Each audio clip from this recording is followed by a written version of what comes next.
পাঁচটি জিনিস আল্লাহ তাআলা ছাড়া আর কেউ জানে না। সেই গুরুত্বপূর্ণ পাঁচটি বিষয় কোরআনুল কারীম আল্লাহ তাআলা স্বয়ং ইরশাদ করেছেন ৩১ নম্বর সূরা আল লুকমানের ৩৪ নম্বর আয়াত। এমন পাঁচটি বিষয়, যে পাঁচটি বিষয় আল্লাহ তাআলা নিজের হাতে রেখেছেন, তা কাউকে জানান নাই, এমনকি নৈকট্যশীল ফেরেশতারাও জানে না এই পাঁচটি বিষয়। সে পাঁচটি বিষয় কি?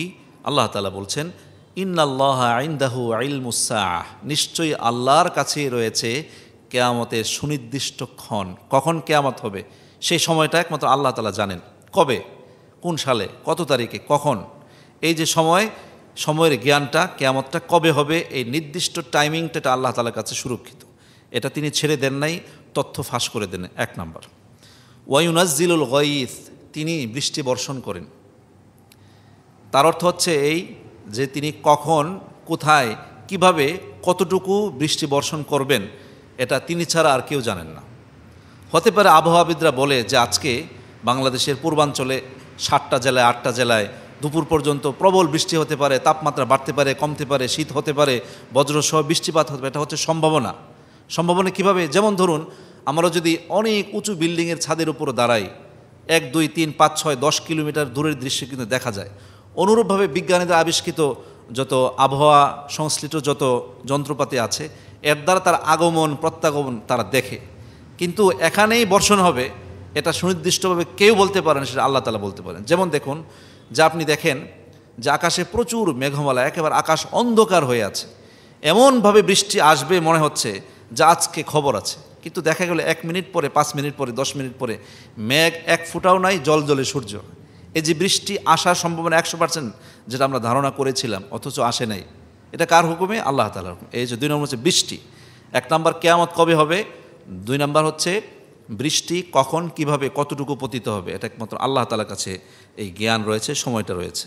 3 নম্বর হচ্ছে ওয়ায়ালামু মা ফিল আরহাম, অর্থাৎ মাতৃগর্ভে সন্তান কোন অবস্থায় আছে এটা একমাত্র আল্লাহ তাআলা জানেন।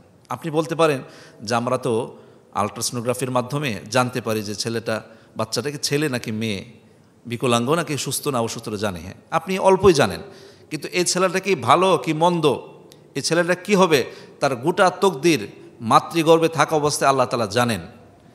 তারপরে হচ্ছে আল্লাহ তাআলা বলছেন, ওমা তাদরি নাফসুম মাযা তাকসিবু গাদা, কেউ জানে না আগামী দিন সে কি অর্জন করতে পারে, সে কি রোজগার করবে, সে কি কামাই করবে, তার জীবনে কি ঘটে যাবে, এটা কেউ জানে না। আপনি জানেন, আমি জানি, কোনো মনীষী অথবা কোনো গণক, ঠাকুর, কোনো কবিরাজ, খনকার কেউ জানে? কেউ জানে না, জানতেও পারবে না। ধারণা করতে পারবে, ধারণা 50-50, কিন্তু ধারণা আর জ্ঞান এক জিনিস নয়। তাহলে আল্লাহ তাআলা বলছেন 4 নম্বরে যে ওয়ামা তাদরি নাফসুম মাযা তাকসিবু গাদা, কেউ জানে না আগামী দিন সে কি অর্জন করবে। 5 নম্বর হচ্ছে ওয়ামা তাদরি নাফসুম বিআইয়ি আরদিন তামুত, যে কেউ জানে না কোন জমিনে তার মৃত্যু হবে, কোথায় তার মৃত্যু হবে, কোথায় তার কবর হবে, এটা কেউ জানে না। এই 5টি জিনিস আল্লাহ তাআলা নিজের কাছে রেখেছেন। 1 নম্বর হচ্ছে কিয়ামত কবে হবে, 2 নম্বর বৃষ্টি কবে হবে, কখন হবে, কোথায় হবে বৃষ্টি, 3 নম্বর হচ্ছে মাতৃগর্ভে সন্তান কোন অবস্থায় আছে, সন্তানটা কি হবে তার জ্ঞান, 4 নম্বর হচ্ছে আগামী দিন মানুষ কি অর্জন করবে, অর্থাৎ ভবিষ্যতে সে কি কামাই করতে পারে, এটা একমাত্র আল্লাহ তাআলা জানেন।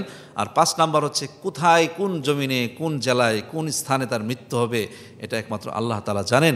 কোরআনুল কারীম আল্লাহ তাআলা বলছেন, ওয়ামা কানা লিনাফসিন আন তামুতা ইল্লা বিইذনিল্লাহ কিতাবাম মুআজ্জালা, আল্লাহর অনুমতি ছাড়া কোনো মানুষের প্রাণ হরণ হয় না, আল্লাহর অনুমতি ছাড়া কারোর মৃত্যু হয় না, যেহেতু এর মেয়াদ অবধারিত।